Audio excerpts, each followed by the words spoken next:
everyone, welcome back to On Purpose, the #1 health podcast in the world. Thanks to each and every single one of you that come back every week to listen, learn, and grow.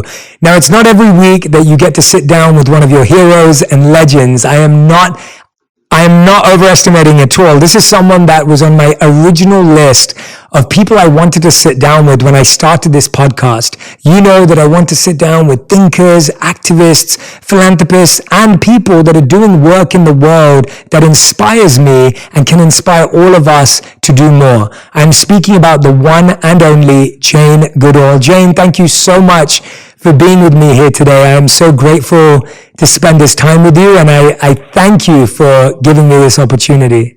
Well, thank you for inviting me, and I'm sure we're going to have a wonderful conversation. Absolutely, Jane. Whereabouts in the world are you right now?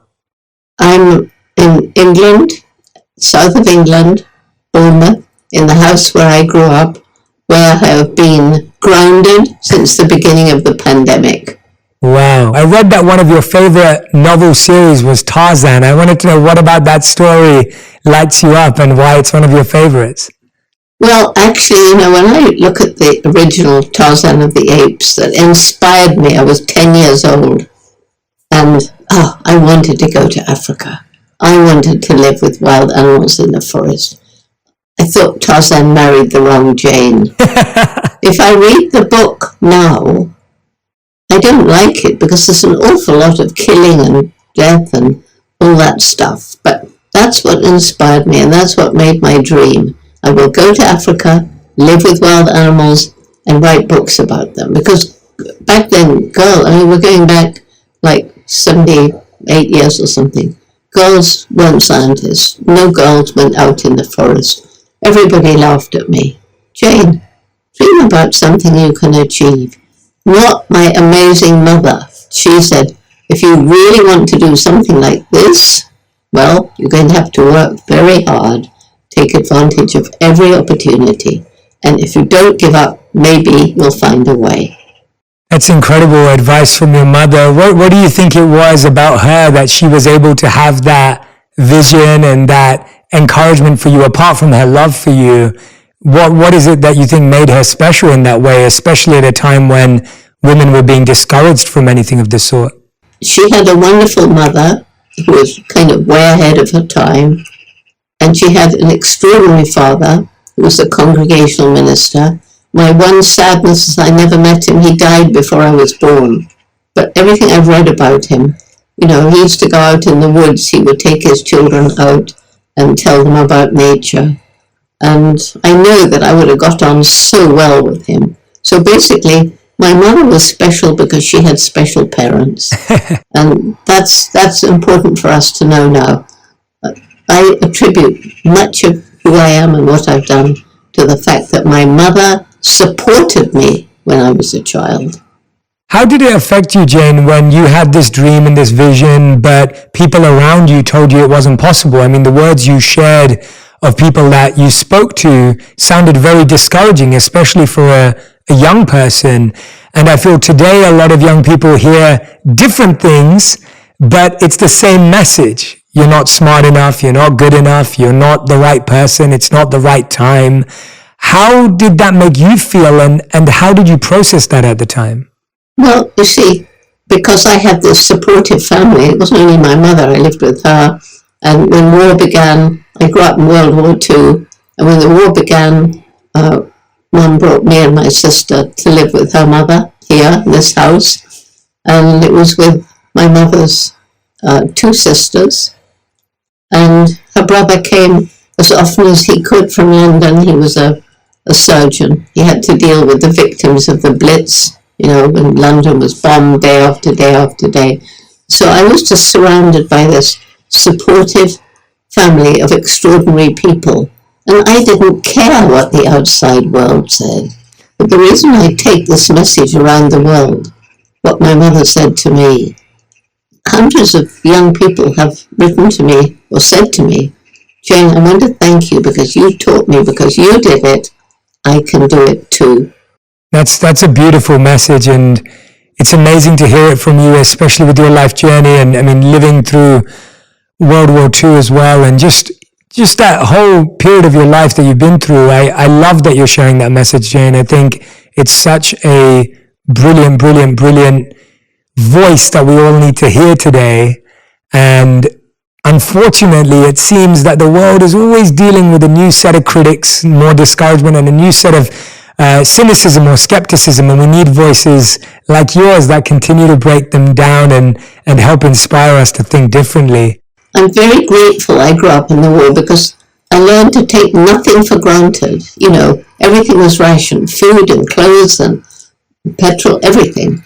And, you know, wasting food was something we wouldn't have dreamed of. If something fell on the floor, you ate it anyway.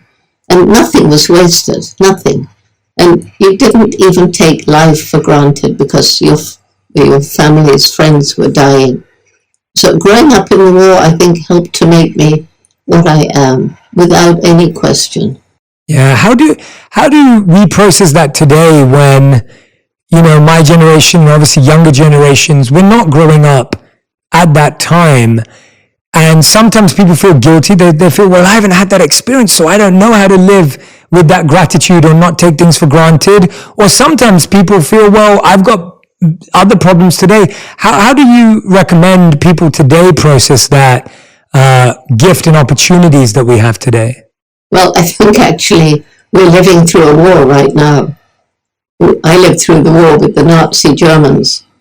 This war is against nature. And I think people need to realize that we're part of the natural world. We're not separate from it. And we shouldn't take nature's bounty for granted. Because in some places, because of this crazy idea that we can have unlimited economic development on a planet with finite natural resources, already in some places they're being used up faster than nature can replenish them.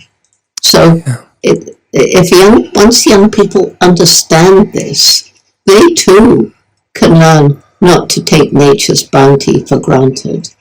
Because it won't go on forever unless we develop a different relationship with Mother Nature. I mean, Jane, you've probably seen across the decades the war as you describe it. Has the war got better? Has it got worse? Where have you seen the victims of the war? What have been the greatest losses of this war as you described it? Well, on the plus side, there's a growing awareness. And I think that's been helped by the pandemic, quite honestly, because, people have, there was a brief period of time when industry closed down, there was less traffic, when countries went into shutdown.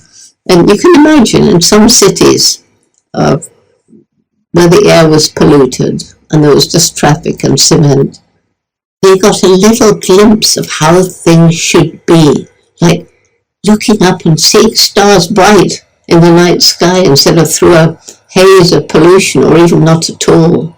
And hearing birds, they were always there, but they couldn't hear them because of the traffic.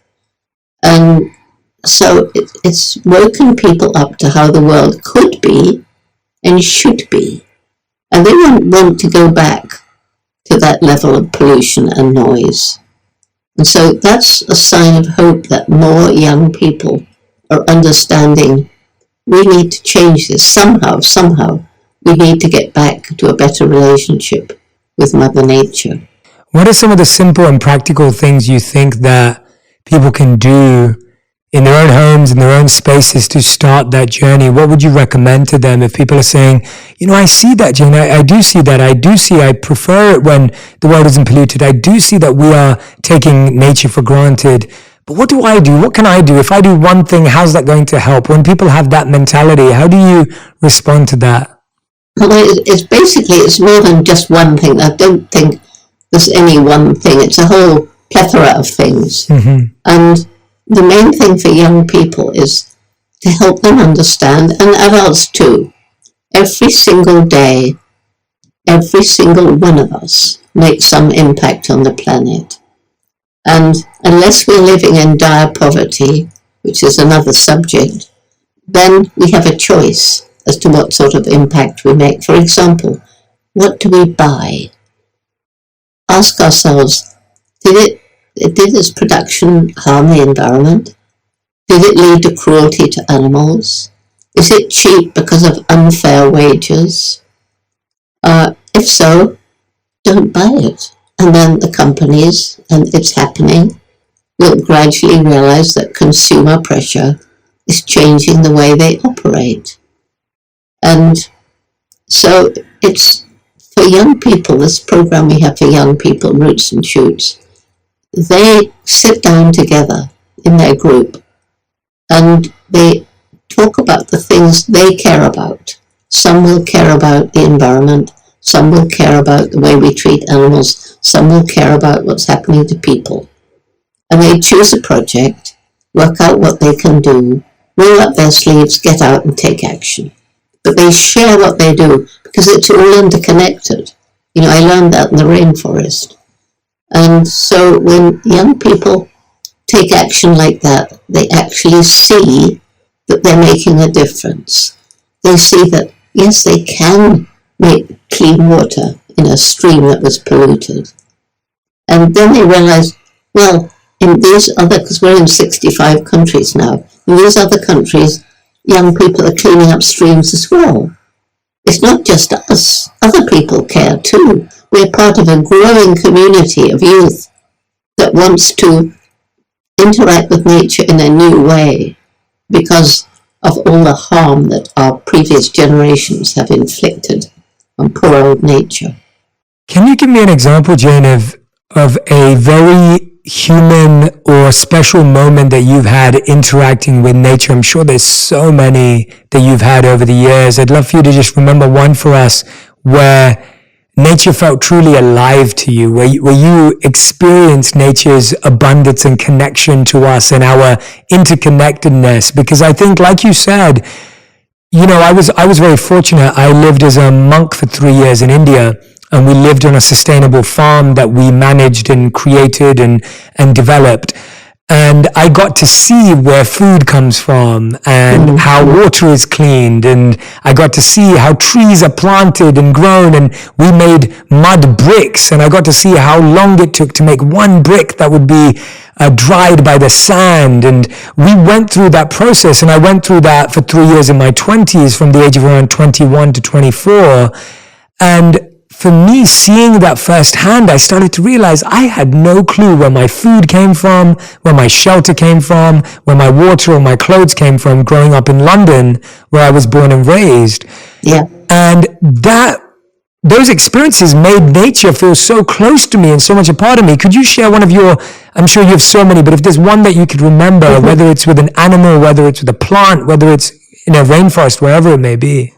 Oh gosh, you're right. I've got so many, so many. But one that I think is worth sharing was with a chimpanzee, my very, very special chimpanzee, David Greybeard. When I got to Gombe, I was 26. Nobody had studied wild chimpanzees, nobody. And the big problem I had, they're very conservative, and they take one look at this peculiar white ape and run away. I only had money for 6 months, so, would I be able to get their trust in time? So, fortunately, David Greybeard, for some reason, was less afraid than the others. And, by the way, it was David Greybeard who showed me that chimpanzees can use and make tools, when he showed me fishing for termites with stems and twigs, which previously was thought to be, only humans were able to use and make tools. But leave that aside. He'd just begun to allow me to follow him. And I was following him in the forest, and I lost him. At least I thought I had, because he went through a tangled thicket of thorny vegetation. Easy for him, but for me, I got tangled up with my hair and my sandals and thought I'd lost him. Never mind, I'll see him another day. But when I got through the tangle, there he was, sitting. He was looking back. It honestly looked as though he was waiting for me. I can't imagine he was, but he might have been. So I sat near him, and on the ground was a ripe red palm nut, which chimps love, the fruit of the oil nut palm. So I picked it up and held it out towards him on my hand. and he turned his face away. So I, perhaps cheekily, put my hand a bit closer, and he turned round. He looked directly into my eyes. He reached out and he took that nut, but dropped it, then very gently squeezed my fingers. And that is how chimpanzees reassure each other. So in that moment, there was a connection between us based on a language of gesture that must have predated human spoken language. He understood that my motive was good, but he really didn't want the nut, and I understood that too. So it was a moment of real connection between me and an absolutely wild animal who'd had no connection with people before. And I think it changed my life. That's incredible. Thank you so much for sharing that. That's probably one of my favorite ones. And it's such a beautiful example. I recently this weekend, I watched The Octopus Teacher on Netflix. I'm not sure. Oh, isn't that wonderful? Yeah, it was so wonderful, wasn't it? Me and my friends and my wife sat down and watched it together, and not only was the cinematography and videography stunning, it was just such a beautiful example of what you just shared, that human connection with between a human and an octopus. It's such a incredible way of seeing that come to. I'm sure, we're going to see that more and more as hopefully we get more entwined with nature. I want to speak about this incredible conversation book, The Book of Hope, a survival guide for trying times. I don't feel there could have been a more timely moment for this book to be coming into our lives. And I would encourage everyone who's listening and watching to go and order a copy of this book, because it's the book we've been waiting for. It's the book we've been hoping for. I think a lot of us have been looking for navigation during this time. We've been looking for direction and guidance and understanding at this time. And I really do believe that the Book of Hope, a survival guide for trying times, is the book that's going to help us do that. I wanted to ask you, Jane, when you look at the history of hope, if we look at the history of humans needing hope, you've lived through times when people would have said there is no hope, yet there was hope that was found and it changed things. Again, today we hear that rhetoric. There's no hope. Everything's hopeless. Tell us about finding hope historically at difficult times and how hard it was, and then the same now today. Well, I think, I go back to the war again, growing up in the war, because there was a period when Britain stood alone against the might of Nazi Germany, and Britain was not prepared for war, because Chamberlain had wanted to capitulate. And, there was Churchill saying, no, we have to fight these Nazis. We don't want to be overrun by this horrible rhetoric of theirs. And, it was basically Churchill. So there we were, Britain, little Britain. And we were so unprepared. I'm living in the south of England. The sea is just there. And it was a landing place, Nazi troops were going to land quite near us. Do you know what our protection was? A bit of scaffolding out in the sea and a bit of barbed wire. That was it. Wow. And, but Churchill was rousing the British people, saying, we will not be overrun. We will never give in. We will fight them on the beaches. We will fight them in the woods. He was heard to, as thunderous applause came out, he was heard to turn aside to one of the people near him and say, and we'll fight them with the butt ends of broken bottles, because that's bloody well all we've got. He had that great British sense of humour. Yeah. So, living through a time when it totally seemed hopeless, how could we survive? And then we had our Air Force.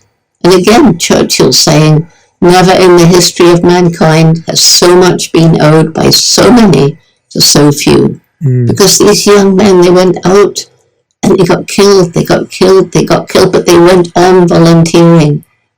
And, when you grow up with this sort of thing going on around you, and the way that people in London during the Blitz, when every night they were bombed, every night people lost their homes and lost their lives, And my uncle was working in the big hospital there, treating all these victims of the bombing. And yet the people there, they got together, they had this sense of humor, and they managed to pull together and not give in. So you couldn't have had a better lesson for me in hope. And, in this book, I talk about the reasons for hope, the energy of young people when they know the problem and you empower them to take action. And the resilience of nature, we destroy a place utterly, but give nature time, maybe some help, it will come back again. And then this extraordinary intellect that we haven't used it wisely. We haven't always been wise at all. We don't deserve the title of Homo sapiens, the wise ape, because we've been destroying our only home. Because there's been a disconnect, I think, between this clever brain and the human heart. I love the way we've poetically put love and compassion into the human heart. I don't know why, but anyway, that's what we did. And then finally, this indomitable human spirit that won't give in and so often succeeds. How can you not have hope? Yeah, thank you so much. I can't wait to dive into each of those as we go through the interview. I wanted to ask you, Jen, about, so many people have lost their hope during the pandemic. And the pandemic broke people down. It shattered their resilience. How do you think people will be able to bring back that hope that they lost during the pandemic? How do we do that? How we do it, I think, one of the big problems is that the media gives so much attention to everything negative. And yeah, they have to. We need to know. But if you think during the pandemic of the stories of courage and bravery and self-sacrifice, people losing their lives to treat sick people, this gives you such a feeling of how amazing humans actually are. And that in itself is enough to give people hope. But then when you come to all the people who've lost their jobs, living in poverty, the only way to give them hope is to help them. I mean, if you are living where every day you went out to work and you got just enough money to feed yourself and your family, unfair wages meant you could never save. So those people, it's very hard to see how they'll regain hope unless we help them. On the other hand, there are people in those situations who somehow manage to rise above it. And they just get this thing, I'm not going to give in. I will find a way to make a living. I will do something. Even if it's something menial, just to get me through this, just to enable me to feed my family and share those stories. It is possible. Not easy, but it is possible because of this indomitable human spirit. Absolutely. And how do you really define hope? And what would you say is the difference between hope and belief? I think that's a really important, conversation to have, because I think often we confuse that. So how do you define hope, and what's the difference between hope and belief? Well, hope, some people feel it's very passive. Well, I'm okay. I hope it's going to be okay, and they don't do anything. To me, hope is about action. I hope that I can make a difference, but I won't make a difference unless I take action. That, I think, is, to me, what hope is all about. And the tragedy is that if we lose hope, then we sink into apathy. Because if you don't think your actions are going to make a difference, even a small difference, why bother? Why do anything? Just give up, eat, drink, and be merry, for tomorrow we die, if you're in a position to buy the food and the drink to be merry. But, so that, to me, hope is all about taking action. And faith, I got very, very angry a little while ago with Richard Dawkins, who, I don't know if you know his name, but he's a committed atheist. And he actually spent a lot of money hiring advertisements on the London double-decker red buses, saying if you believe in God, you're stupid, or something like that.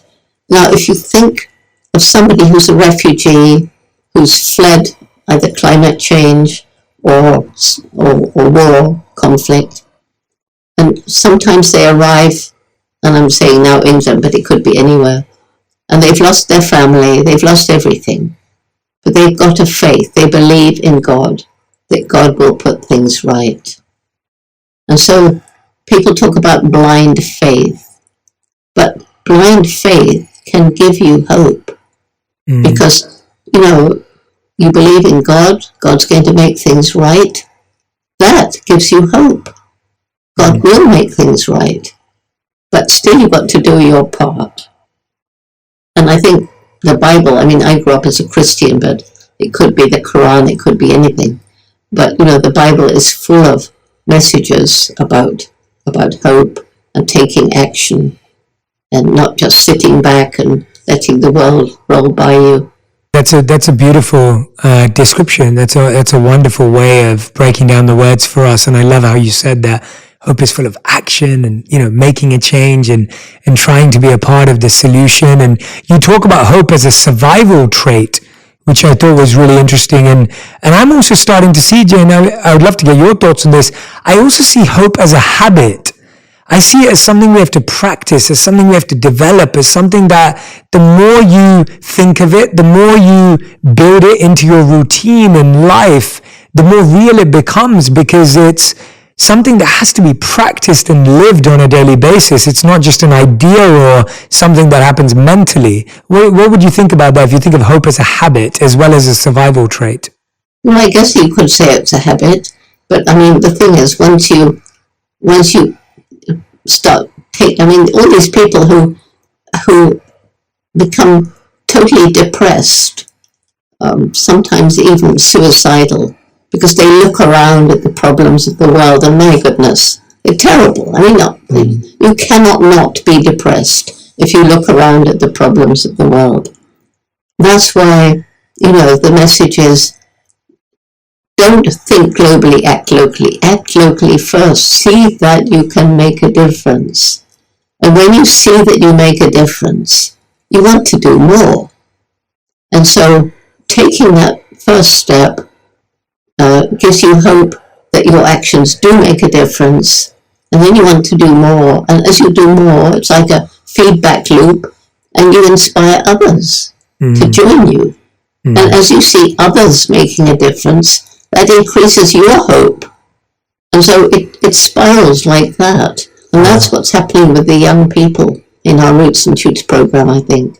Yeah, I would love to have an experience with the Roots and Shoots program. It sounds so exciting and inspiring. I think it would be wonderful to get to be involved and get to be a part of it, to really see it firsthand. I think there's such a joy that comes from actually being involved and getting your hands dirty at those times and seeing it for yourself. So I'm wondering, Jen, obviously you have such a abundant optimism. You have such a great strength in you and resilience from everything you've been in. I'm wondering, was there ever a time when someone or something, and I loved what you said earlier, that someone made you angry, and I'm thinking, was there ever a time where something that happened in the world or someone or something in nature made you lose hope or being close to losing hope?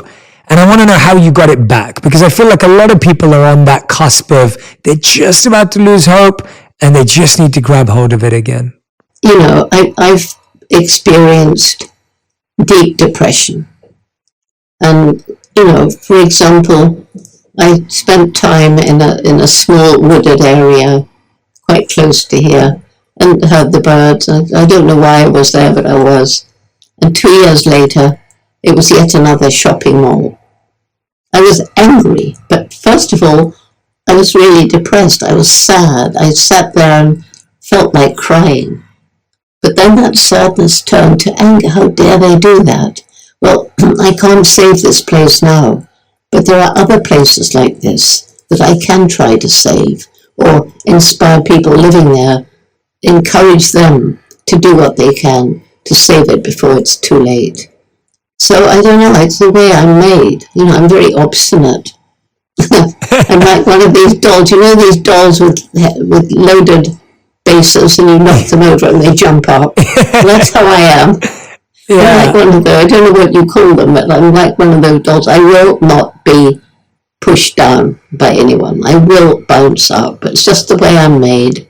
Yeah, I love that. I think that's beautiful, and I think I do believe that's the only way we can learn to live. We all need to learn to be that way, because it's, as we know, life's going to keep knocking us down and we have to get back up, and we need that resilience. We need that strength. So I love that. The book mentions 4 components for hope and making it sustainable, and it's goals, pathways, confidence, and support. And I wanted to hear about a few of them that you see. And you said, and the conversation you were having, the researchers call it the hope cycle. What kind of goals should we have at this time? What do you think? What goals do you feel are realistic, but also ambitious enough for us to have at this time? You can't be passionate about everything. Mm-hmm. But there's enough of us. That's one of the only benefit I can see in the number of people on the planet. There's enough people to tackle all the different problems, because nobody can tackle everything. So with our groups of Roots and Shoots, for example, you find every group, there are some kids who are passionate about helping animals, someone to help people, someone to help the environment. And so if you choose something you're really passionate about and you see that you can make a difference, that leads to this whole feedback system of hope.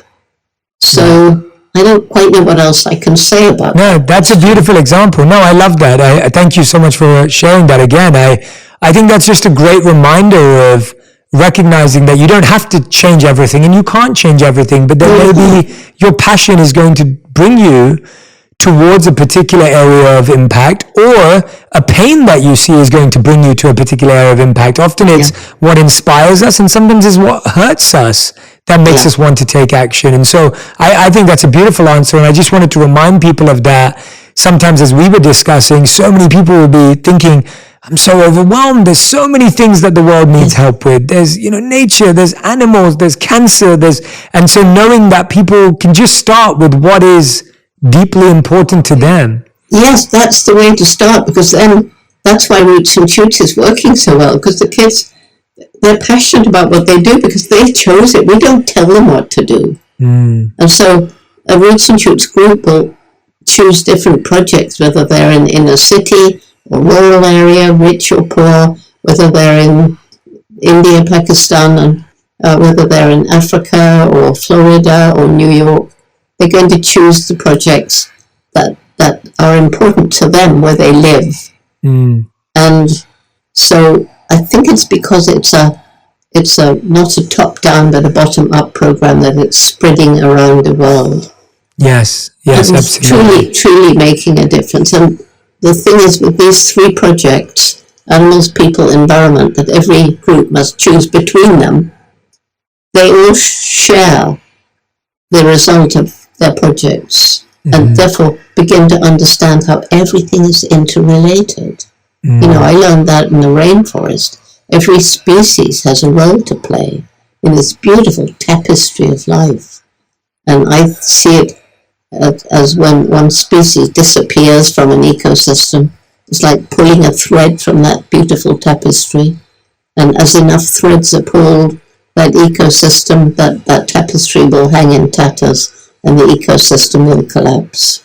Oh, that's such a great metaphor and analogy for us to visually, I could visualize that as you were describing it. And one of the things that I observed in nature that I love so much is that every part of nature is always serving. So the trees are providing shade, they're providing fruits and flowers, the water is moving and providing, the sun is providing heat and warmth and light, and every aspect of nature is always in service to others. And it seems that the only part of nature that is not in service is often us as humans and people, where we're trying to serve ourselves versus serve and give and provide and share.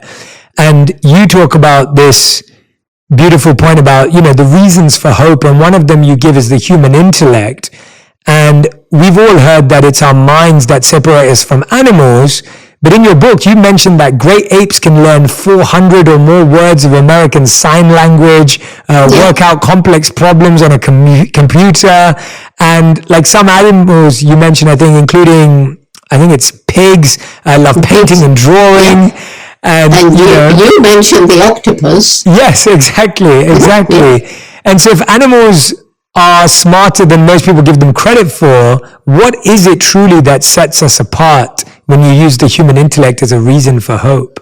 Well, the human intellect differs from that of all other animals, chimpanzees and everybody else, to the lengths to which it's gone. Like, there's no animal, no matter how intelligent, on the planet today that could design a rocket that goes up to Mars, launches a little robot that goes around taking photographs. That is out of the category, out of the league of animal intellect. I mean, the way we're talking now is an example of human intellect. This intellect, the Zooms and the podcasts and all the things that we do, it's just amazing. And I believe that was at least in part triggered by the fact that at some point in our evolution, we developed this way of communicating, as we are now, with words. So with words, you and I can send out a message to people and teach them something they never thought of before. We can teach our children about things going on in other countries. Chimpanzees can't do that. Their children learn by observing. But we can use words. And we can bring people together to have discussions, to try and solve problems. People with different outlooks on life, different jobs, different skills. So that's the difference. And this is why it's so bizarre that we're destroying our only home. We don't want to live on Mars. We know that now. And I think it's a disconnect between this clever brain and, as I said before, the human heart. Love and compassion. And honestly, I truly believe it's only when head and heart work in harmony that we can achieve our true human potential, which some people have. Yes, I think that that was so wonderfully shared. I really believe that our intellect and our intention have been disconnected. And so the intellect is not being guided by or directed by intention.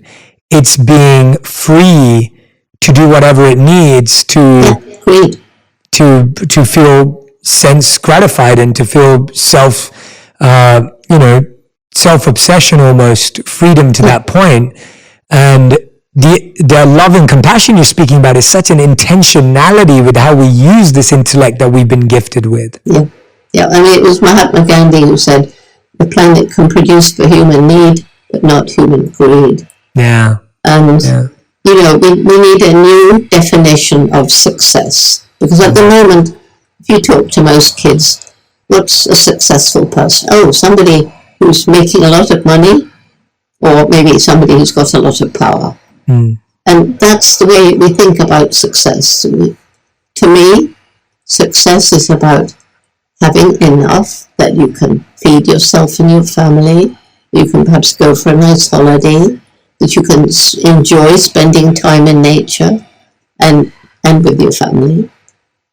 And people just, they did an experiment where they followed different immigrant families who all arrived the same, with a wife and a kid and nothing.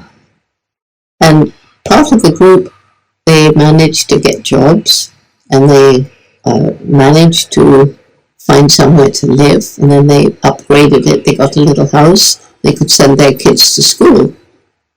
And there's this King of Bhutan's happiness index. And as this happened, whatever that index is, went up.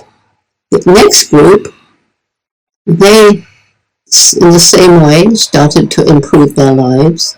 But when they got to that level where the first group stopped, they went on. They wanted more. They wanted more money. They wanted more power, more wealth, more houses. And they succeeded, but the happiness level dropped. And I love that experiment This is true. A lot of very wealthy people aren't happy people. Absolutely. Yeah. And I think when I love that you shared that study, and I've also found that when someone's intention for more is so that they can do more service, whether it be financial, whether it be growth in any area of life, it becomes actually very beautiful. We see so much incredible work happening with the world when people use their platforms for a higher purpose. As you've seen, people who have achieved great things and wonderful things, and they're using that power or that influence or that money to have a change in people's lives and for the environment as opposed to themselves only, as you rightly said. And I think about that as something that's so needed as well, to encourage young people to say, hey, if you want to go and be successful and you want to go and do this, do it, but do it in an intentional way, to use it as a way to serve. Do it with that in mind, that you don't want to harm the environment and you want to improve the lives for people and animals. And I think if we could train people to not shy away from success, but like you said, redefine success and use success for something greater than success itself, then that to me feels like a hopeful environment and world to live in. It's quite true. When I'm giving lectures, I always say that we all need money to live. It goes wrong unless we live for money. Unless we live for money in order to help make the world a better place. And then I always make everybody laugh because I pause and I say, like giving some money to the Jane Goodall Institute. That's brilliant. I love that. That is so good.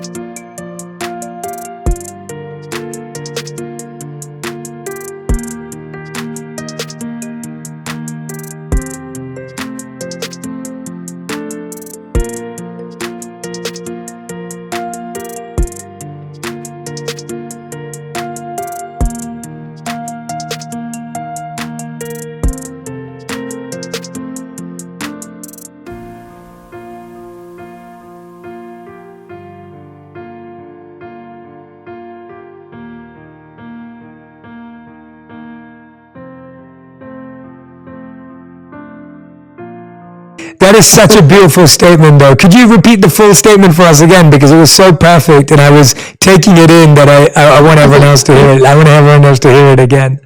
Okay. So I tell people that, we all need money to live. And it tends to go wrong when we live for money. Unless we live for money in order to use that money to make the world better for animals, people, environment, like giving some funds to the Jane Goodall Institute. I was holding back my laughter because I knew it was coming. I love that. That's brilliant. But it's such a profound statement, and it is such a wonderful way. And I think that idea of engaging whatever gifts we have, whatever wonderful opportunities we've been given, to engage them back into the service. We had this beautiful practice, Jane, that I think you'd appreciate from what you just said.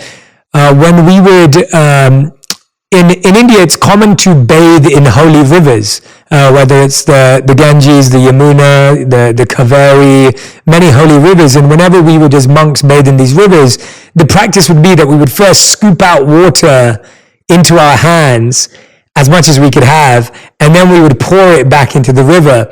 And the purpose of this exercise was to show us that whatever we were doing, we were just scooping from the source and giving back to the source.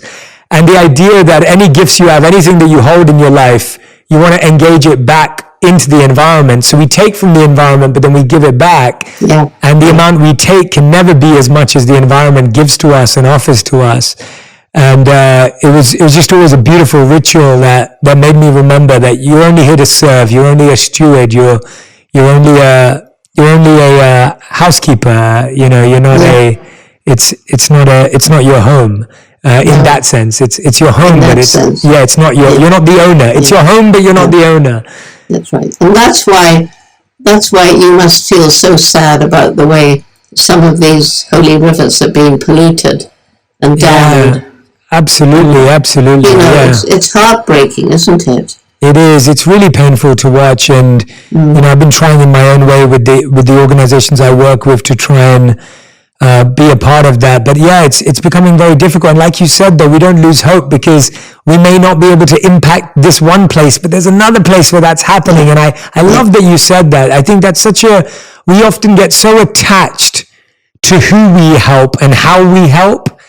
And I think real love and real compassion is I want to help anyone who needs it and everyone who needs it. I'm able to see that even though this is what I see as valuable, if I can't impact that, I can create some value over here. I think that's a beautiful reminder. In case you didn't know, we have just started a Jane Goodall Institute in India, which is registered as an NGO with roots and shoots spreading all over India.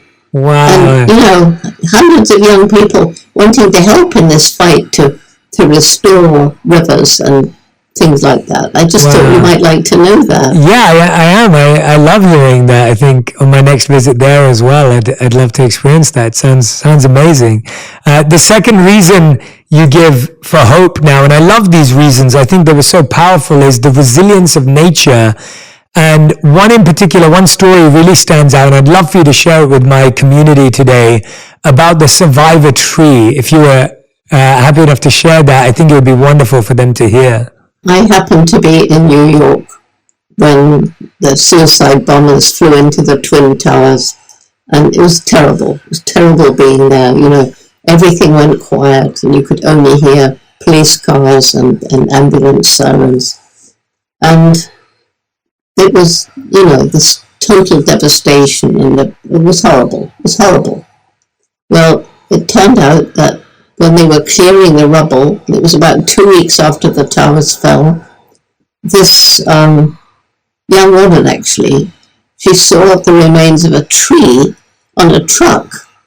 And I don't know how she persuaded the truck driver, but anyway, she said, but this tree isn't dead. And he was going to put it on a dumpster and destroy it.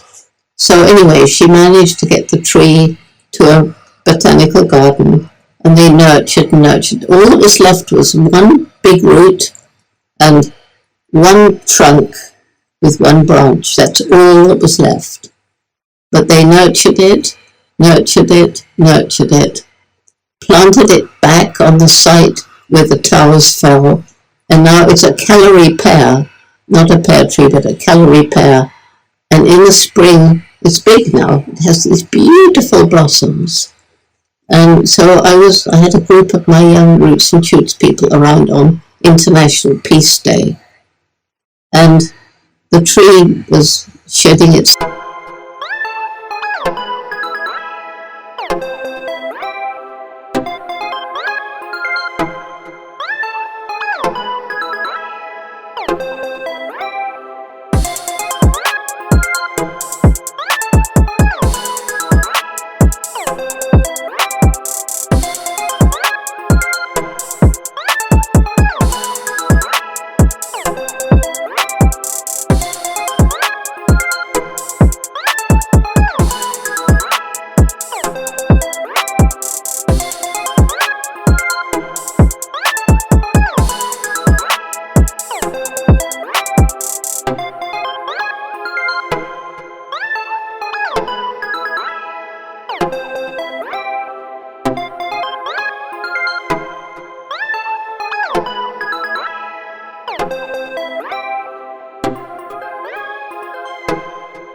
leaves because it was autumn. And so when I looked up into these branches, I looked past this great black fissure, which is, you know, where the tree amazingly mended itself. And there was the nest of a bird that obviously had fledged and flown. And that was like the tree itself has survived the most horrendous attack. And it's put out leaves, and it's beautiful. And it's nurtured another life form where the babies have fledged and flown out into the world.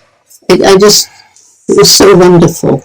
Yeah, absolutely. What a wonderful story. I'm so glad you shared that with us. Thank you. And, to hear about such devastation, you could never imagine that something could recover from that, but it did, with some nurturing, with some love, with some attention. And the third and fourth reason you share with us, which we've spoken about a lot today, and I would love for everyone to get the book to read more about 1 and 2, but 3 and 4 as well. 3 is all about empowering young people, and 4 is about that human spirit. So anyone who's listening and watching right now, and you're loving these stories and these examples, and you're being filled with hope, I really hope everyone who's listening and watching, your body, your mind, your soul, your heart are being filled with hope. And I promise you, if you read this book, you will immerse yourself in hope. And I think hope needs to be an immersion. It needs to be a absorption in hope for us to really feel its benefits. Just like this tree receives such care and attention, you need that care and attention. And we need to give that care and attention to ourselves. In the last part of the book, you talk about becoming a messenger of hope. And I think often when we become messengers of hope, people can say, stop being so positive, and, you're just always trying to find the silver lining. And there can be a lot of skepticism and cynicism around hope, unfortunately, because we've created a world that amplifies negativity, as you said earlier, with what we see on TV and the news.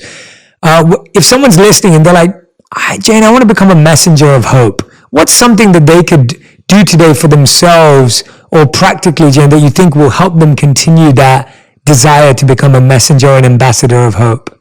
The first thing is to really think in your mind, what do I really care about? Okay, I really care about the way stray dogs are treated. Some countries, stones are thrown at them. I want to help. What can I do? And then you find that you can volunteer in a shelter, or you can adopt a little puppy or something like that. And that first step gives you a feeling of what it's like to be hopeful, because you've made a difference.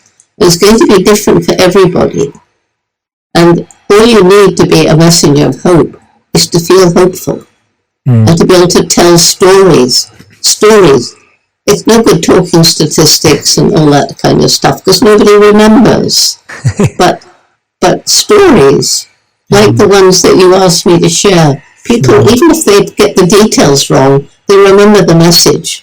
And so I think messengers of hope need to be storytellers. They need to have experienced the joy of doing something and seeing that you've made a difference. And the even greater joy of seeing that you've inspired others to get that same feeling by taking action and making a difference. Yes, absolutely. I love that answer, and I couldn't agree with you more. Stories define us, and they define how we feel, and they're the stories that resonate with our heart. And statistics, again, like you said, statistics talk to our head, but stories deal with our hearts. So as you said, the head and heart alignment, I think that's a beautiful reminder for all of our messengers of hope. Jane, you've been so generous and kind and wonderful with your time. I couldn't encourage people more to go and grab a copy of the book. We'll have the link in all of the captions so you can order it. If today's conversation has touched you, I promise you the conversation in the book will truly help you, and it will help you become a hopeful messenger and help you with your children and make them hopeful messengers and people around you in the world. And we need more hope in the world. It's the thing that we need most of right now. But Jane, we end every episode with a final 5, which are a fast 5, where you have to answer every question in 1 word to 1 sentence maximum. So we're about to do that. But before we do that, I just thought of something actually. I was asked, CBS is doing a primetime show called The Activist, and I was asked to be a guest judge the other day. And the 3 areas they chose are education, healthcare, and the environment. And they're encouraging people to come up with ideas, and they're going to be funding them. And I believe the final meeting is with Leonardo DiCaprio, who's going to be really encouraging the ideas to move forward. I wanted to ask you, when you see all these things happening today in the mainstream shows, people such as Leonardo DiCaprio being so forward thinking about the environment, does that give you hope? How do you feel about those aspects outside where people are taking action? Yeah, it's great. I mean, of course it gives you hope, because people like Leonardo DiCaprio, Angelina Jolie, Dave Matthews, people listen to them, and they're people I probably couldn't reach. So, the fact that they're out there and inspiring people and giving them hope, of course it reinforces my own hope that we are getting there, that together we can make a difference, and together we will. Yeah, that's beautiful. I love that. Okay, we're going to move into the final 5, 1 word to 1 sentence maximum for each of these. Jane, are you ready for your fast 5? Well, I'm no good at this, but go on. You could end up making a fool of me, that's fine. I don't be made a fool of. Not at all. That is not my intention. Okay, so the first question is, what is the best advice you've ever received? The best advice I've ever received was from my mother, when she said, if you really want to do something, work hard, take advantage of opportunity, and don't give up. What is the worst advice you've ever received? You can't make a difference, so don't bother. Great answer. Okay, question number 3. What's the first thing you do in the morning and the last thing you do at night? Try and get out of bed to face another day of podcasts and webinars and those things. The last thing I do, watch some absolutely mindless and non-intellectual, something on TV or an audio book or something like that. Take my mind away from all the horror of the day. I love that. Question number 4. What's the biggest lesson you've learned in the last 12 months? Patience. Wonderful. And 5th and final question, if you could create one law that everyone in the world had to follow, what would it be? The law that is shared by every single major religion. Do unto others as you would have them do to you. Beautiful. Thank you so much, everyone. The Book of Hope. Jane Goodall, we are so grateful for your time and energy. I can't wait to share this with millions of people in our community that listen every single week. And I can't wait for more people to read the survival guide for trying times, which is so needed right now. So thank you so much. And I hope this wasn't too much of a stressful podcast journey that you have to get away from. But I'm really, really honored to have spoken to you, Jane, and I look forward to meeting you. So thank you so much. Yep. Well, I've had a wonderful talk with you. It wasn't stressful at all. It was fun. And